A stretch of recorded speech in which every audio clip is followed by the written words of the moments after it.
జగన్మోహన్ రెడ్డి గారి డైరెక్షన్లో లేని విషయాన్ని తీసుకొచ్చి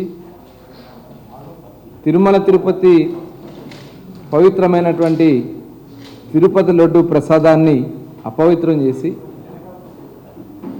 1924లో కల్తీ నెయ్యి, అసలు నెయ్యే లేనటువంటి ప్రసాదంలో వాడారు నెయ్యికి బదులుగా. ఇవాళ దాన్ని తప్పించుకోవడం కోసం హెరిటేజ్ సంస్థ మీద బురద జల్లాలనే ఒక దుర్మార్గమైనటువంటి ఆలోచనతో ఇవాళ వైఎస్ఆర్ పార్టీ నాయకులు మాట్లాడుతూ ఉన్నారు. సాక్షాత్తు టీటీడీ చైర్మన్గా పనిచేసినటువంటి వైవి సుబ్బారెడ్డి గారే చెప్పారు కల్తీ జరిగిందని. ఇవాళ హెరిటేజ్ విషయం తీసుకొచ్చి శాసన మండలిలో ప్రజా సమస్యల గురించి చర్చించాల్సినటువంటి సమయాన్ని ఇవాళ స్వార్థ రాజకీయాల కోసం వాడుకుంటా ఉన్నారు. హెరిటేజ్ సంస్థకి, ఏదైతే ఇండాపూర్ సంస్థకి వాళ్ళకున్నటువంటి అక్కడ ఏం జరిగిందో అందరికీ తెలిసినటువంటి విషయాలు. ఇవాళ నేను హెరిటేజ్ సంస్థ వేరు వేరు ప్రాంతాల నుంచి వేరు వేరు సంస్థల నుంచి కూడా తీసుకుని వాళ్ళ వ్యాపార దీనికోసం వాడతారు. ఇండాపూర్ అనే సంస్థ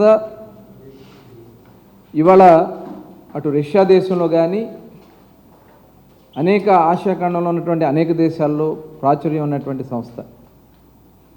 వాళ్ళు చాలామందికి సప్లై చేస్తారు. ఏదైతే వాళ్ళ ప్రోడక్ట్ మిల్క్ ప్రోడక్ట్స్ ఉన్నాయో అవి ఇస్తారు. మరి నందినికి ఇచ్చారు, అట్లాగే ఏదైతే అమూల్ సంస్థకి ఇచ్చారు,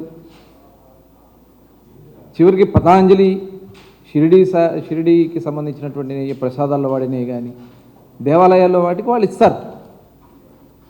ఇవాళ దాన్ని తీసుకొచ్చి హెరిటేజ్ సంస్థకి అని చెప్పి తప్పుడు ప్రచారం చేయాలని ఆలోచన చేస్తారు. నేను ఈ సందర్భంగా బొత్స సత్యనారాయణ గారిని డైరెక్ట్గా నేను అడుగుతా ఉన్నా,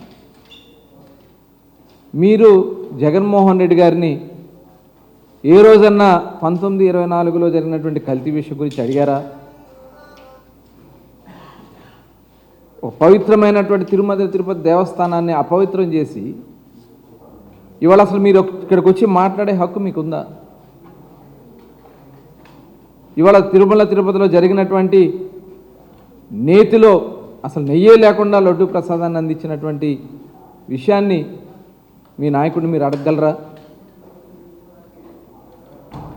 జగన్మోహన్ రెడ్డి గారి గల్లాన్ని పట్టుకుని మీరు అడగగలరా? ఇవాళ వాళ్ళ దోపిడీ కోసం, స్వార్థ రాజకీయాల కోసం, వాళ్ళు చేసినటువంటి దోపిడీని కప్పిపుచ్చుకోవడం కోసం ఇవాళ హెరిటేజ్ సంస్థను తీసుకొచ్చి శాసన మండలిలో చేసినటువంటి రాద్ధాంతం. సిగ్గుపడతా ఉన్నారు ప్రజలు. చేసిందే మహాపాపం. ఆ మహాపాపాన్ని చేసి కప్పిపుచ్చుకోవడానికి మరింకో పాపాన్ని దిగజారుతూ ఉన్నారు. నిజంగా ఇంతకంటే నీచమైనటువంటి పరిస్థితులు ఉండవు. సమాజ సమయాన్ని వృధా చేస్తూ ఉన్నారు. లేని సంస్థను తీసుకొచ్చి ఇందుట్లో ఇన్వాల్వ్ చేయాలని ప్రయత్నం చేస్తూ ఉన్నారు. క్లియర్గా టీటీడీ చైర్మన్ గారు కూడా చెప్పడం జరిగింది, ఇండాపూర్ సంస్థ వాళ్ళు కూడా చెప్పడం జరిగింది, హెరిటేజ్ నేతి సప్లై విషయంలో ఎటువంటి కార్యక్రమాలు జరగలేదని క్లియర్గా చెప్తా ఉన్నారు.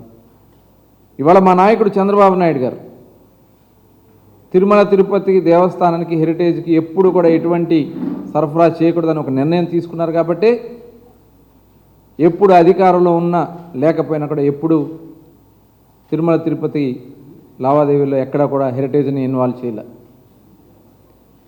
ఇవాళ మళ్ళీ మీరు కావాలని ఉద్దేశపూర్వకంగా ఈ కార్యక్రమాలు చేసి శాసనమండలిలో రాద్ధాంతం చేసి మీరు చేసినటువంటి పాపాన్ని ప్రజల్లో కప్పిపుచ్చుకోవాలని ప్రయత్నం చేస్తే జరగదు. ఇవాళ ప్రజలకి పూర్తిగా అవగాహన కలిగింది. మీరు ఇక్కడ సభా సమయాన్ని వృధా చేసి ప్రజాధనాన్ని దుర్వినియోగం చేస్తూ ఉన్నారు. ఖచ్చితంగా మూల్యం చెల్లించుకుంటారు.